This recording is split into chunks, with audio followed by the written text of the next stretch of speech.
Bro, 70 years. Oda made us wait 70 years of Brook's life, and chapter 1184 is finally about to crack it open. No break this week. Chapter drops May 31st. And after everything we've learned so far, chapter 1184 might change how we see Brook forever. Before Brook was cracking skeleton jokes on the Thousand Sunny, before he was haunting a ghost ship in the Florian Triangle for 50 years. Alone, he was a warrior, a real one, leading an elite raider squad under King Reuven in the Esperia Kingdom, a musical nation that doesn't even exist anymore. And that is the whole point. What happened to Esperia is the wound that made Brook who he is. Oda's been quietly laying the bricks for over a year, and now we're standing at the edge of something that could hit as hard as God Valley. Last chapter gave us Lady Candelle, and she's already one of the most interesting characters. Oda's introduced this arc. She's not just royalty sitting pretty. She led the battle convoy of a music-obsessed kingdom, sword in one hand and probably a tune in her head. The parallels with Brook are two,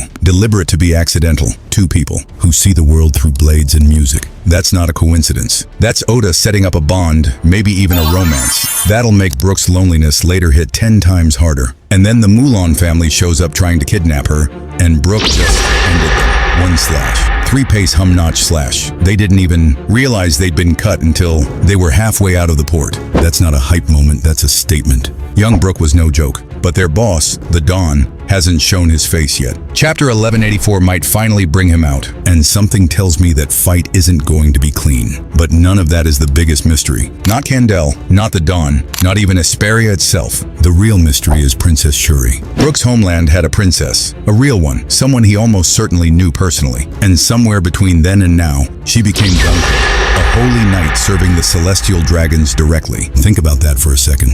When the holy knights showed up at Elbaf, Brook recognized them. Not vaguely, he knew.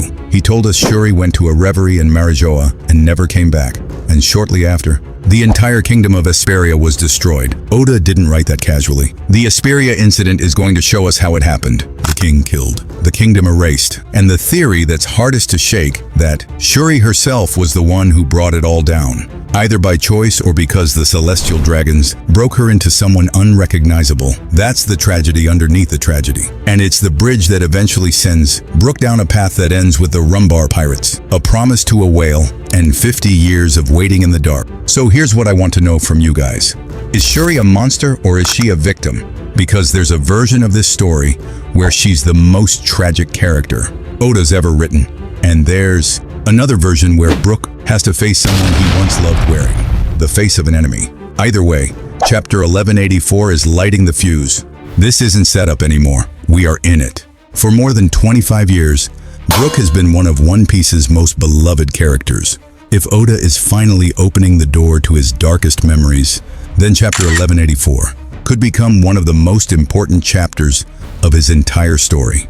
If you're as locked in as I am, hit like, subscribe, and turn on notifications, because the moment that chapter drops this Sunday, we are doing a full breakdown.